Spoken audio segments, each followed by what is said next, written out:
Welcome to today's webinar, Hunger Doesn't Take a Summer Break, brought to you by NCSL. It is my pleasure to turn the floor over to Ann Morse. Ma'am, the floor is yours. Thank you, operator. Hello and welcome to NCSL's webinar on summer meals.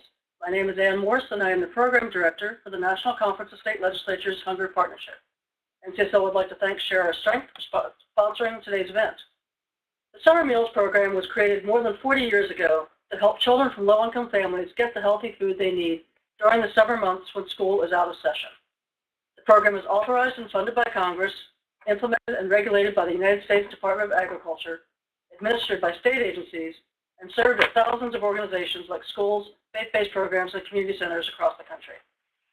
More than 21 million children rely on free and reduced school meals during the academic year. However, only 1 in 6 of these children participate in the Summer Food Service Program. In 2016, USDA set a goal of serving more than 200 meals to children and teens in low-income communities this summer. Today, we have 2 legislators and 2 experts to provide an overview of the program, highlight best practices in the states, and what role state policymakers can play to alleviate hunger in the summer months.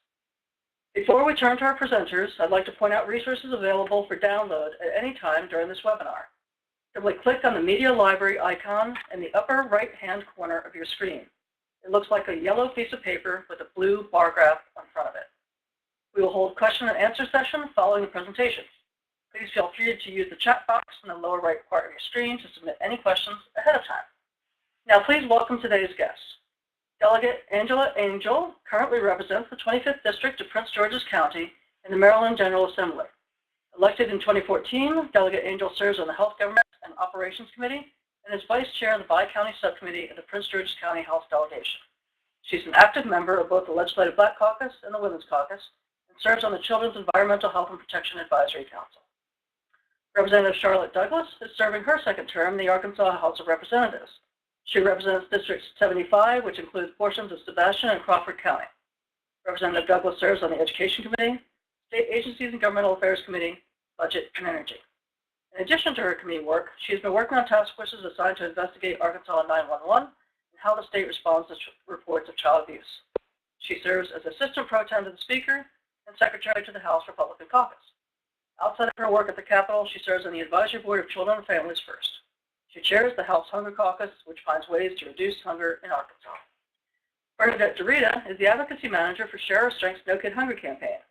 In this role, she is responsible for the organization's advocacy efforts on state and federal legislative priorities and for engaging No Kid Hungry supporters to advance priorities that connect kids with healthy food every day.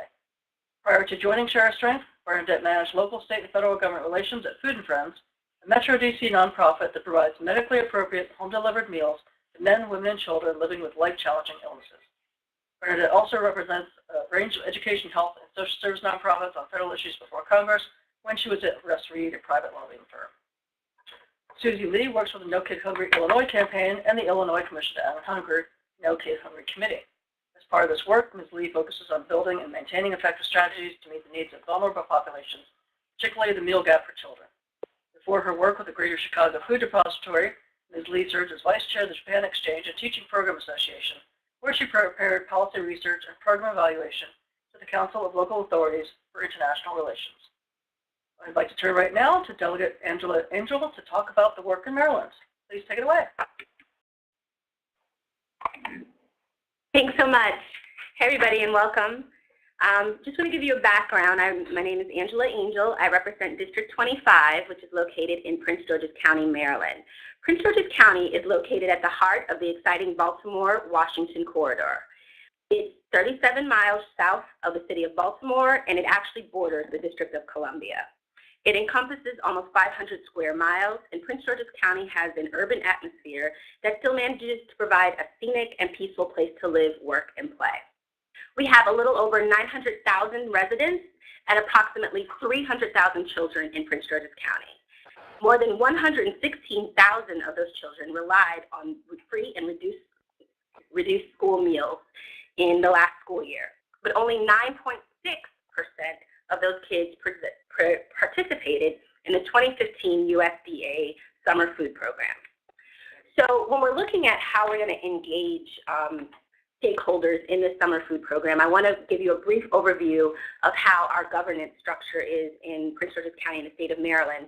So as I talk about engaging stakeholders, you understand why I'm engaging the different stakeholders. I'm a state representative, and we have the House and the Senate in the state of Maryland. We have 47 districts. Each district has 1 senator and 3 delegates. Prince George's County, where I represent, I represent District 25. We have 8 different legislative districts. We have a county executive form of government, which also includes our Rashawn Baker, our county executive. He is the executive branch.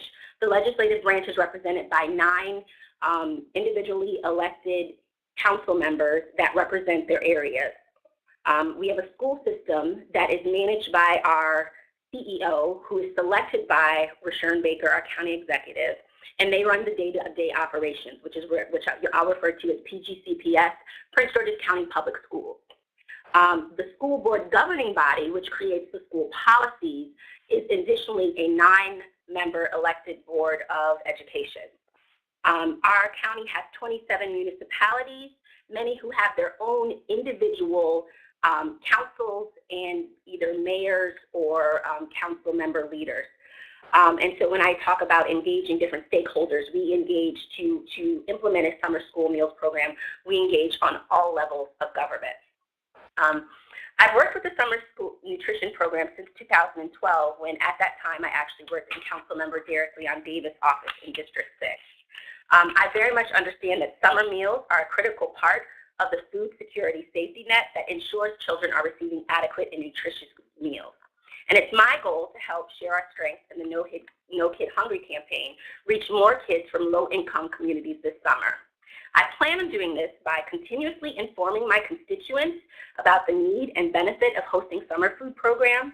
And additionally, as I did last summer, I will encourage my colleagues to work with me in that matter and to work with me in Annapolis and get involved in promoting summer food programs across the state.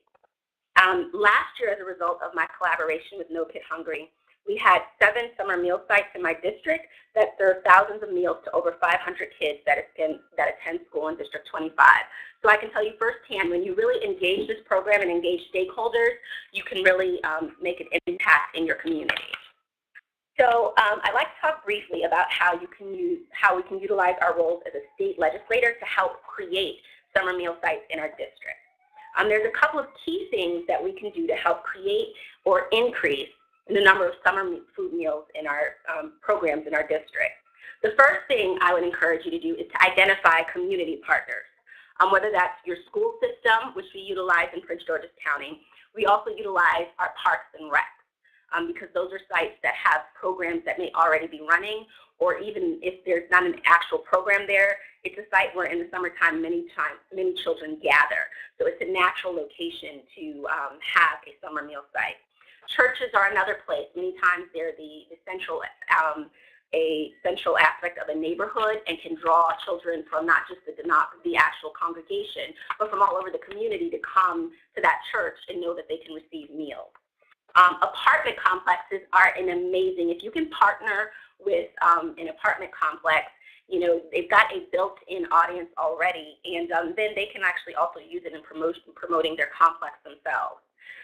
And any type of organization where children may gather, Girl Scouts, Boy Scouts, local camps, and setting up a collaboration with those community partners and No Kid Hungry to ensure that they have a summer meal site and as many locations within your district, and if possible, to expand outside your district and engage across your county or however else your actual locality may be divided.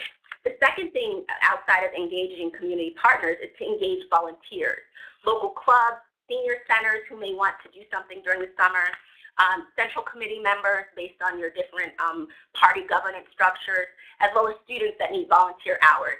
Bundling all of those types of individuals to No Kid Hungry and linking them up as volunteers is a great way to help make sure that every summer meal site is staffed, which is another critical aspect of making sure that it runs smoothly.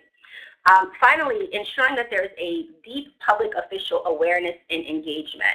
One of the first things that I did and that I continue to do is to host a No Kid Hungry summer meal site planning session for my district. And so what that entails is engaging the county council members that are responsible for my area, the local municipality.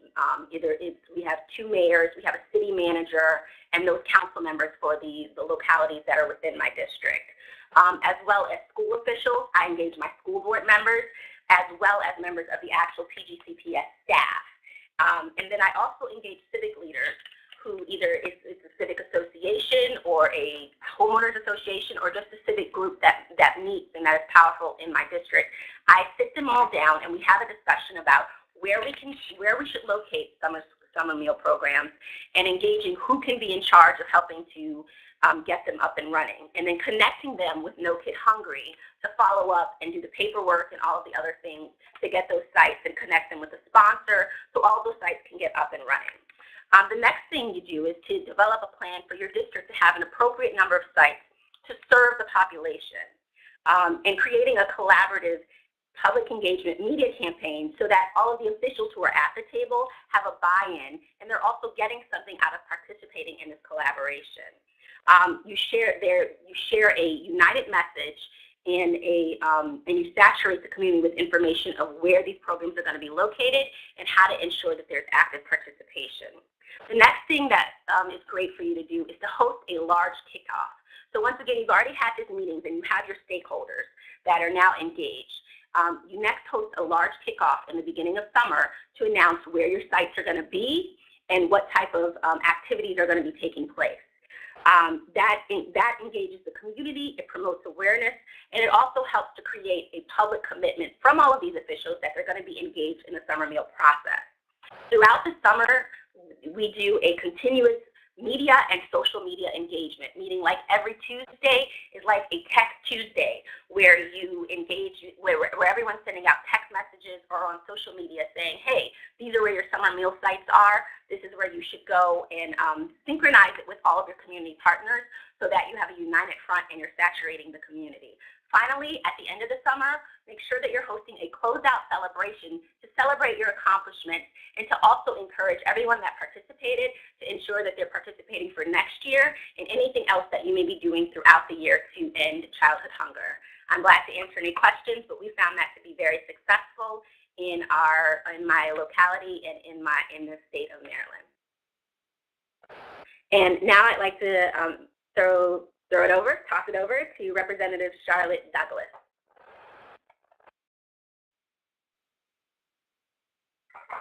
Yes, thank you very, very much, and I'm definitely writing down some of your suggestions on how to get that into the counties. My interest with this, of course, began as a teacher when I ran a backpack program, and I saw hunger creeping in closer and closer in my area. And last week, in a speech that I was able to make, I actually declared my district more of a mission field. I wanted to bring the attention to the fact that we do not need to go overseas. We have people that are hungry here. We have people with health issues here. We have people that need our support right here in our district. Child neglect, and you could add others. So as a member of our House Hunger Caucus, and now as the co-chair of that caucus, I am working closely with our Arkansas Hunger Alliance, and they are the backbone of our state program run by Kathy Webb, who is a former representative herself. And in 2010, our story began as we were named to the distinction of having the #1 hungriest kids in the nation. No one wants that distinction. And as that was brought to our attention, we began to form a plan. That plan started out with our governor. He had immediate buy-in. He got our state agencies together, and this was the first meeting that I think any state should probably have to get buy-in from the governor, from your DHS, from your Department of Education, and from your health department. And we saw through those initial discussions that we had some regulations that we needed to definitely work on. And through the health department, we worked on some of the regulations that were keeping some of our sites from being open, unwieldy things that they were having to, hoops that they were jumping through. We also saw with DHS that as we began to explore the expanded programs, that we needed to help them with manpower. So we jumped in and began to do the initial assessment of the site so that we could cut down on their visits and we could do all the prep work. Then they came in for the final okay for the sites. But having those conversations, having the governor say, you guys fix this problem, gave everyone buy-in and gave everybody cooperation between the agencies. The other thing that we saw that the cooperation through these agencies created was a sharing of data. And when we started looking at the data to find out where we had the free and reduced lunch children, where those populations were through the ADE, and then we gathered the data on where our programs were serving these kids, we immediately saw that we had 21 counties that did not have summer meal programs. We got busy very quickly getting sponsors and getting those programs set up. And what happened through that next year is that we accumulated 25% of the nation's increase in summer feeding programs. I'm going to say that again. Arkansas was 25% of the growth in feeding summer programs nationwide. But what happens with growth, we all know, is that sometimes it's not sustainable. And we definitely saw that that was a problem. What we learned from that is that we want to go back and have fewer sponsors, but have them to direct more sites. And we have done that, and this is becoming more sustainable for us.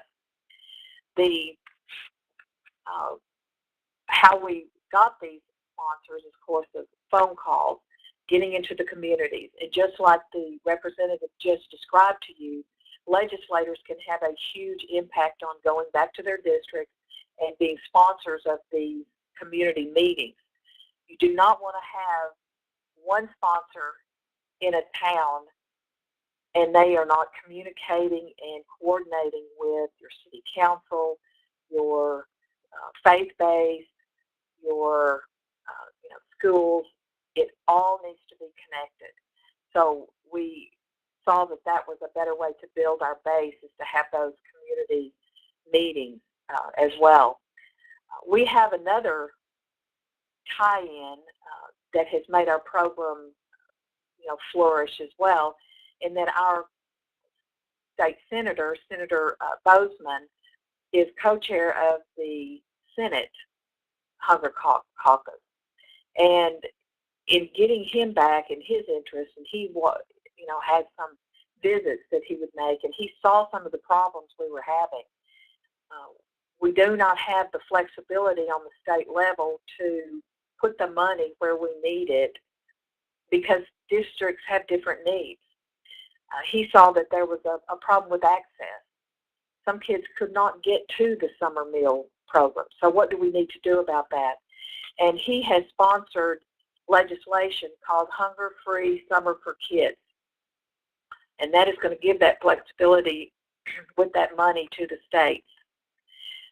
The legislation has now been folded into the Childhood Nutrition Reauthorization Act, and we hope that that will be passed soon. So something we can all do is to contact our state congressional delegations and apprise them of this legislation and urge them to look at it and to support that for our state flexibility. Then another thing that has been important in Arkansas is continued, as we change governors, governors have continued to have initiatives for Healthy Arkansas. the ADE is important in this as well, because as they do an assessment of educational challenges with our students in Arkansas, they saw that there was a need for, hunger and feeding programs, breakfast in the schools, after-school programs. The research tells us, and this is an egregious fact, that students, when they are hungry through the summer, it takes them until October to catch up academically with the other students. So the tie-in to their health and the tie-in to their academic standing that we have with the hunger issues is definitely something that we need to look at. The programs now, where are we now with this journey that we have been on? 60% of our students statewide are now starting their days with a healthy school breakfast. That's big. As of January 2016, we had more than 450 Arkansas schools are now making breakfast part of their school day. And in the past, Arkansas saw a 2.8% increase in the number of students eating a school breakfast. And this makes Arkansas number 7th in the nation for student breakfast participation. Very proud of that improvement. Summer meals, we have 224 sponsor organizations serving meals at more than 800 sites across the state. We served more than 2.4 million meals in 2015. After school programs, we have 6.4 million meals were served to hungry kids in after school programs. And around the state, that represents an increase of 1.3 million meals over the same period in the preceding year. So we are definitely making inroads into our hunger insecurity. Cooking Matters is another program that we're very, very proud of, where we take the participants to a grocery store and show them how to shop, how to buy fresh vegetables, how to stretch their money, and still make affordable, delicious meals. And we have had 13,600 Arkansas families go through these 6-week Cooking Matters courses to improve their nutrition in their meals and to stretch their dollars. We give them each a $10 gift card and take them to the grocery store, and then we show them how to spend that money and give them suggestions on the meals that they could prepare from those choices that they make. And over 5,000 Arkansan families have gone through that program as well. Those are the cornerstones for our program. But we are also thinking outside the box. One program that I want to be sure that you know about is a program that we have begun at our Children's Hospital here in Little Rock, Arkansas. We saw that out of pocket from the hospital, they were feeding families that would come in for services. Some families would have to stay there weeks. And we worked with the Department of Agri and DHS to create a closed program for them. And since May of 2013, they had served over 44,000 meals there at Children's to families that would elsewise have poor nutrition while they're staying there. This is a program that is very repeatable in other states. It's the only one that we know of nationwide, and we would like to help other states to begin to open up their children's hospitals to these programs. We also have libraries, Meet Up and Eat Up program. Kids come for books, and so we're tying literacy to their eating and getting those meals. We have a literacy bus in my district that is funded by donations from the community. The school helps with that as well, and that bus goes around the community, stops at critical areas. Kids come to the bus, they check out a book, and then they get a sack lunch. That has been very successful in that area. We have a county that serves meals at the local WIC, and at the county hospital. We have gleaning from our farmers where they go in, and after they pull their crops in, we go in and collect that food, and then we use those in our summer feeding program. One that we're exploring is the foster grandparent program that's still on the books from Nancy Reagan's days.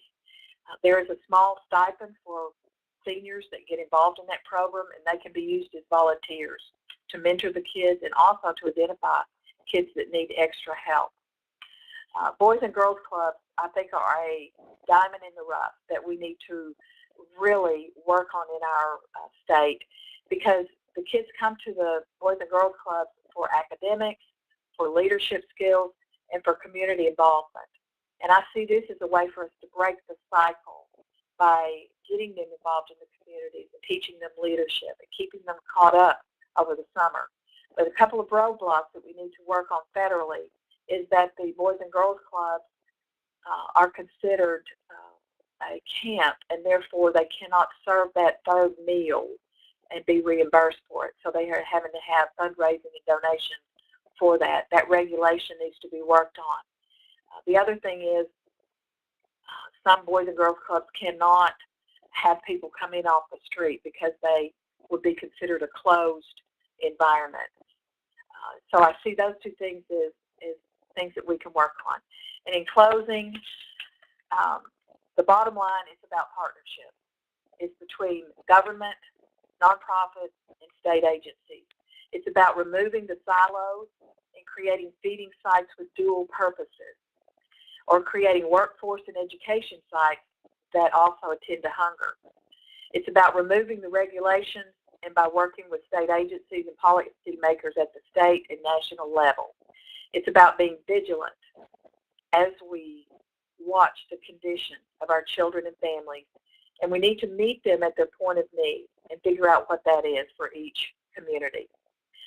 So each community can address these issues differently, and we need to open up those opportunities to them.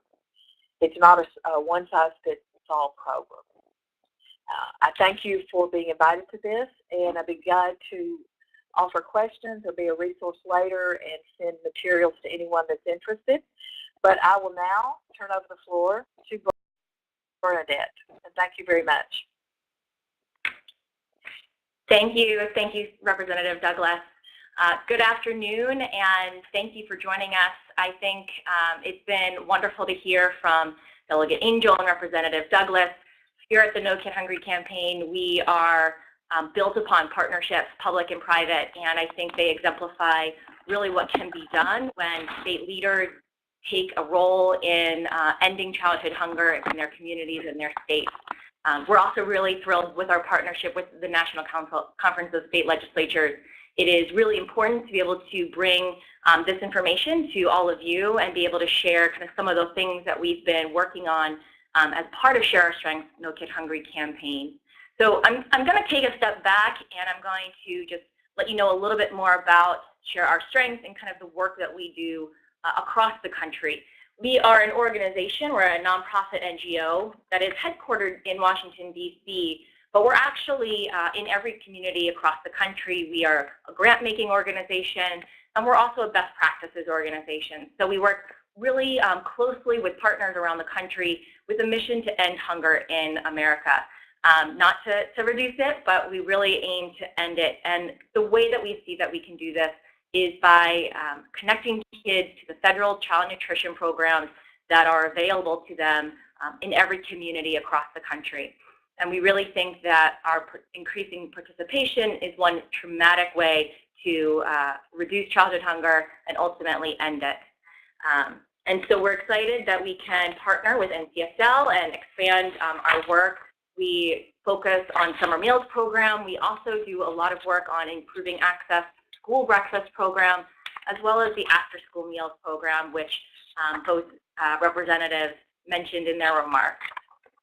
So I have uploaded some slides, which you can definitely take a look at while I'm talking here, but basically going to talk through them because I kind of want to set the context for the summer hunger crisis that we face as a nation. I think both representatives talked about the unique role that summer hunger plays in their particular communities, But what we know at Share Our Strength is that hunger is prevalent throughout our nation in almost every district across the country, really. So we know that 1 in 5 kids in America are experiencing hunger. That's about 16 million kids across the country. And our nation's school lunch program was developed in order to help mitigate that issue for children while they're in school. It is taken advantage of by there's about 22 million kids nationwide who are eligible to receive free or reduced price lunches while they're in school. And at the same time, we know that there's the school breakfast program. About 12 million students receive school breakfast. It's not nearly enough. It's obviously a big drop-off from the 22 million children who are receiving school lunch.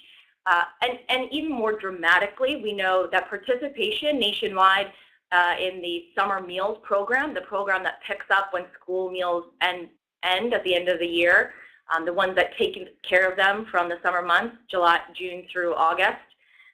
There's only about 4 million children who are participating in the program who would otherwise be eligible to receive it. That's about 18%.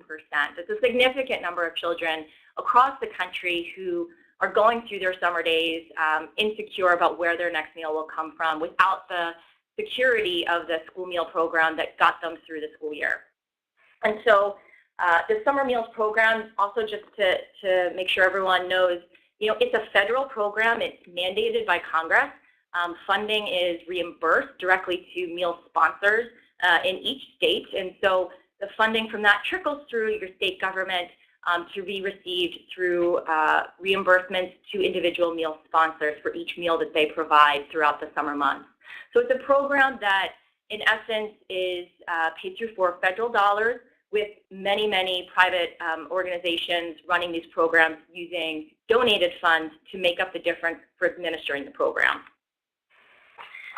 So, when we think about those numbers, so 4 million children who are taking advantage and those large majority of children who aren't participating in the program, I think the biggest thing is, as I think Representative Douglas mentioned, with some of the academic impacts that we know about that impact when children are hungry in the summer. A couple other important things to know for constituents in your communities.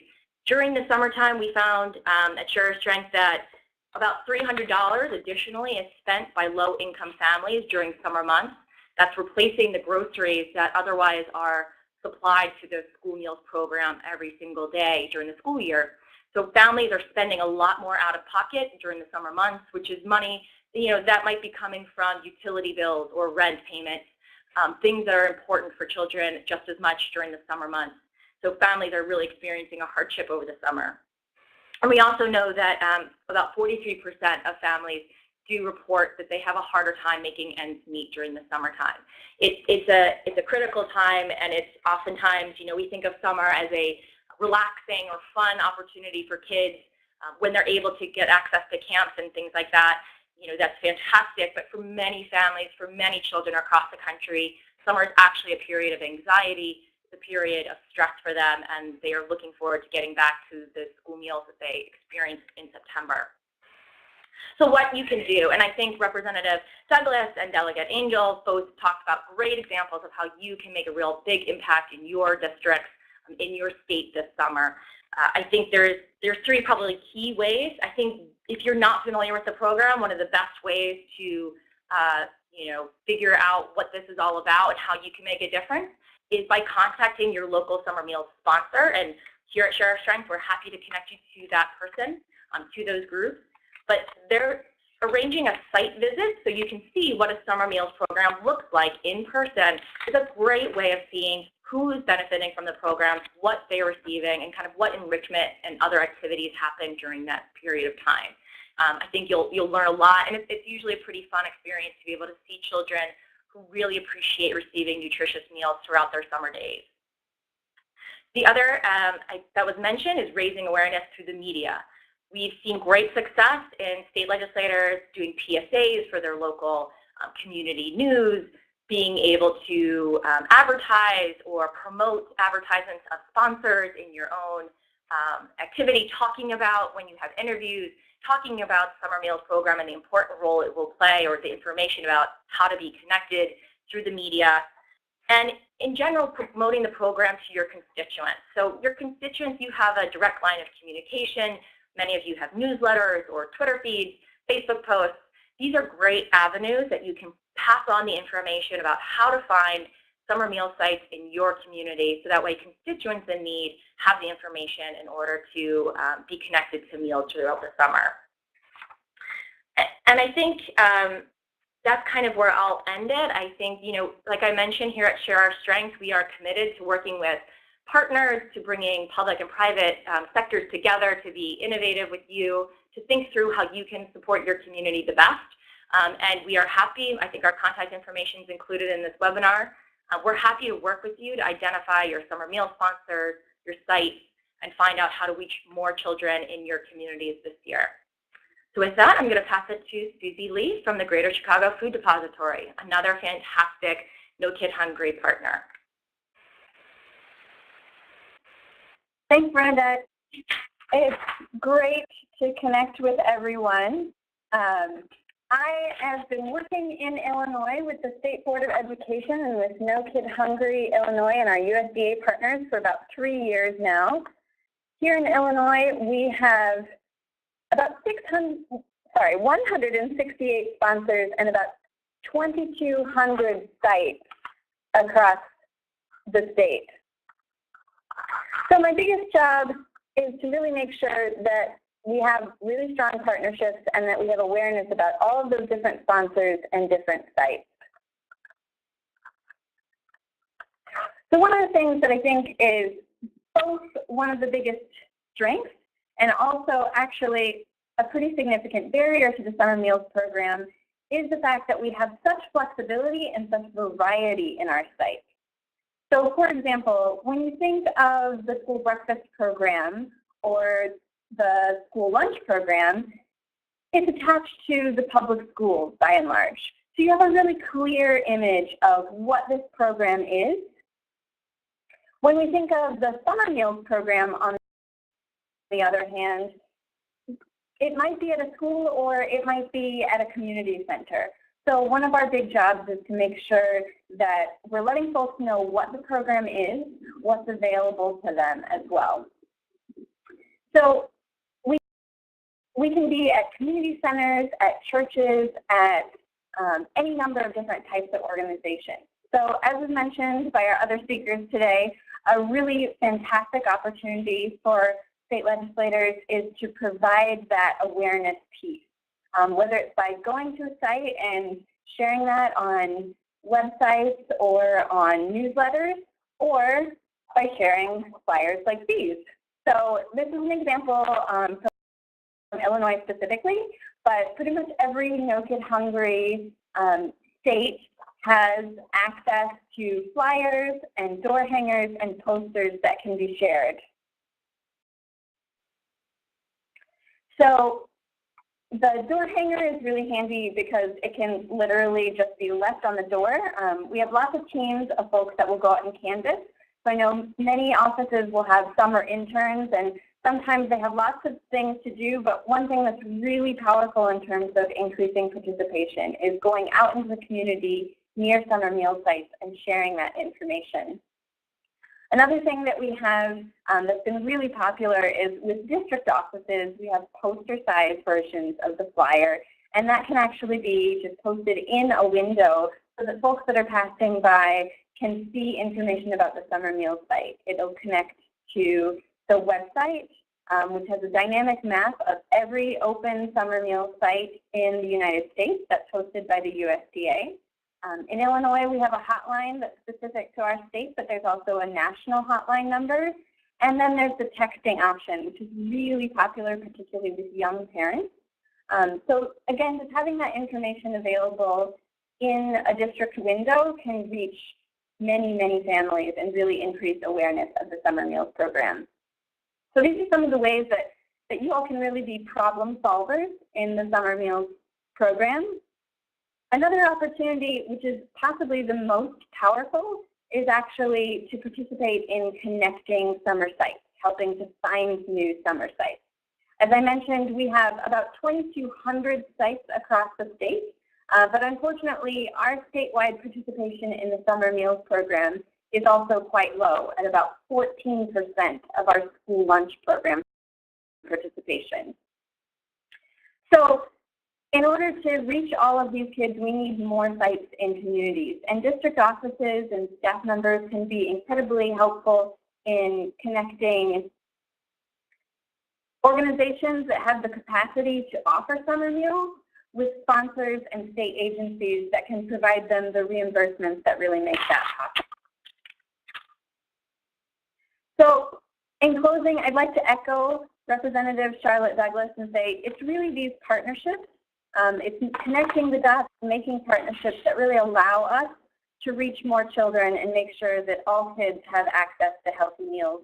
And I'd really like to encourage everyone on the call to please reach out to your state No Kid Hungry campaign.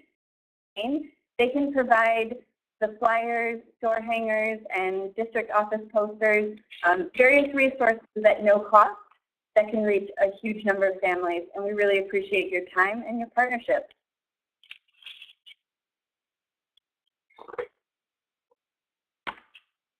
Hi, this is Ann Morrison, NCSL back again. Thank you all for those excellent presentations. We'd like to now open it up to the audience for questions. Please use the chat box in the lower right-hand part of the screen to submit any questions. And while we're waiting, you can also email Roberto Mendoza after the webinar if you think of something after we finished. His email is gilbertomendoza@ncsl.org. Roberto, do we have any questions? Yes. If I can first ask our panelists to bring up their video again. That way we can have them on the screen at the same time. There you go. Perfect. And the first question is for Representative Douglas or Delegate Angel. I know you all mentioned that you all convene stakeholders. What does that look like? How do you get buy-in? How do you get people into one room to discuss this issue? Well, we have a process that we call and I'm looking in my notes to get the exact name of it's called a collaborative table. And that's something that we can put into our district, and you have a name for it. And then when we call on stakeholders to come to a meeting, they bend over backwards to come in and to begin those partnerships. So I think the legislator can definitely drive that because of the respect of that office. But we've had great success with the collaborative table. And what I do is we identify kind of where there is a combined interest. So for instance, like I said, I'll look at what council districts are covered in my area, what school board districts are covered, and what municipalities are included, and then invite all of the key people from those areas stating, hey, this school is affected, making sure that they understand where their exact tie-in is to the problem and how they can have a direct impact.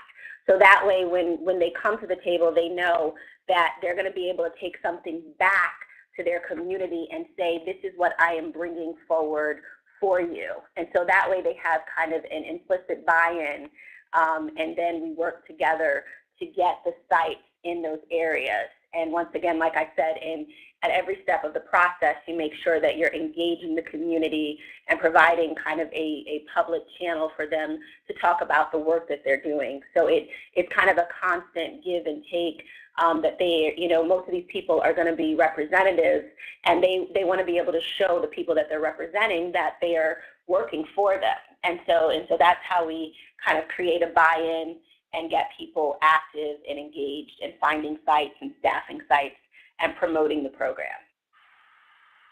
Great. Our next question is, what barriers exist that keep kids from receiving summer meals? And that's to everyone. And for our legislators, is there anything that a legislator can do to make a difference? I can jump in. I know that. Oh, go ahead, Representative. Oh, sorry, this was Bernadette. So I was just going to jump in about some of the barriers really quickly. The barriers we see, stigma with all of the child nutrition programs exist. That's actually one of the things that's great about the summer meals program, though, is that all kids are welcome, and so they're able to engage in a fun activity. But sometimes getting teenagers to show up for a free meal can be hard. So the program providers get really creative with how to make the experience fun for them and how to make them want to show up and how it kind of be a cool thing to do. Some of the other kind of barriers are distance. Many communities don't have reliable transportation in the summer. So you have children who have to get kind of a far distance to their local summer meal site if their parents aren't available to drop them off. Other issues, a lot of summer meal sites are outdoors. So you might have extreme weather or extreme heat. There may be instances of violence or public safety which are in the community. So neighborhoods where there has been incidents of crime or patterns of tropical storms coming through. So all of these things that kind of have their own unique community role impact and affect kids individually. And this is where the federal policy that Representative Douglas is talking about, this is where we're trying to make some differences to make it a little bit easier to overcome those barriers on a federal level. And I was just going to add that one thing about the school buses. We have some grant programs, and we certainly do appreciate the collaboration with your organization, the SOS organization, to be, a pilot state for some of your programs. But we have actually retrofitted school buses so that they can go out into these rural areas and be able to deliver the food and get it closer to the point of need, because we have found that is very prohibitive in a rural state like we have for the kids to get to the food. So the retrofitted school buses have been a great help for us. I'd agree. We don't have the retrofitted school buses, but it's something I don't even think it's just rural. I think there are a lot of places in our county where we don't necessarily have rural areas, but we have areas that there's just not transportation. So if we could get school buses that could go into the neighborhoods to provide those meals, it would be amazing. So I think overall, just getting into the areas where the kids are can be a true barrier. Great, thank you. Our next question. Does anyone have anything else? I was going to say that that's what some of this flexibility that Senator Bozeman is trying to free up this money so that you can use it in different ways, and that may be something that we can benefit from, the flexibility to use that money to deliver the meals instead of, the kids having the burden of transportation. Absolutely. Great. Our next comment was, we talked a little about parents and making parents self-sufficient and able to feed their children. What is being done to work with them regarding jobs, their cooking, etc.? It's a great question. I think at Share Strength, we, of course, offer our Cooking Matters program that was mentioned. That's something that has been around for about 20 years. It's the nation's largest instruction program on how to prepare and shop for nutritious food on a budget. And one of our most successful things that we do through Cooking Matters is actually host grocery store tours, because a lot of times we find that folks don't know how to read labels. They don't understand that much about fresh produce versus canned or frozen. And we want to teach them how they can take the limited resources that they may have, whether or not they're using a program like SNAP, food stamps. We really want to make sure that they're empowered to stretch their dollars as much as possible. Unfortunately, for many families, those kinds of resources that they get through those kinds of programs just don't help make ends meet during the summer months. As we mentioned, a lot of those families are utilizing school breakfast and lunch during the school year to help them, keep food on the table every night. And so when summer comes and those meals are gone, they've got to make that limited amount of resources stretch even further. So we're trying to empower them with information. A lot of times, though, this is why getting kids connected to programs really helps parents be able to make the smart choices and utilize the resources that they do have in a more effective way. And I've talked with our United Way and asked that they become dual purpose. In other words, if they're coming for meals, let's show them some other skills while they're there, whether it's workforce readiness or it's the cooking. But the EBD card, I think that you mentioned a while ago, the program that allows them to have $30 extra per month per child during the summer is something that I think can really help out with that as well. And just relative to a proposal that's before Congress right now to expand upon a pilot program that enables families to have additional resources to cover for those school meals if they're not accessible to a meal site. So particularly important in rural communities. Yes. Great, thank you. Our next question is, Bernadette or Susie, probably you can answer this. What typically happens at a summer meal site? Can children just, come and pick up their food and go back home? Do they have to, is there, I know Representative Douglas spoke about, co-programming. What does it look like for someone to come to a summer meal site? Yeah, I can answer that. So there's a wide variety of programs, but the vast majority of summer meal sites do have programming. So if you sort of start at the beginning, if you have an open summer meal site, that means any child in the community under the age of 18 can come to the site, receive a meal at no cost, and they don't need to have paperwork on their household income eligibility, because a summer meal site is determined by geographic or area eligibility. So a child can come to the site, receive a meal at no cost, and then typically, like I said, there are programs available. Most of the time just for kids. Some really outstanding programs also provide resources for adults as well. Currently, the summer meals program does have a congregate meal requirement, and as the representatives have discussed, we are working on flexibility for that just to make sure that we can reach the maximum number of children. But the current requirement is that once a child receives a meal, they must consume that meal on site, or else it cannot be reimbursed. So it's a really important requirement for sponsors to make sure that they have a financially sustainable program and to make sure that kids get the nutrition that they're coming to the program to receive.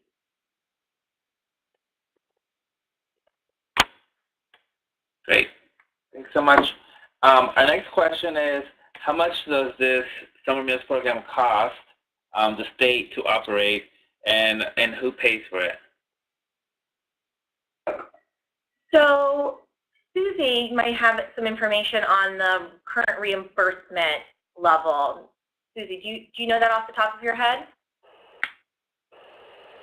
Yeah, so there are different reimbursement levels for the different meals. And it does vary whether it's an urban area that is a vended meal or if it's a rural area that does what we call self-prep. On the low end, I believe snacks are reimbursed at 86 cents, and the higher end would be a lunch or a supper, which is reimbursed at about, I believe it's $2.40.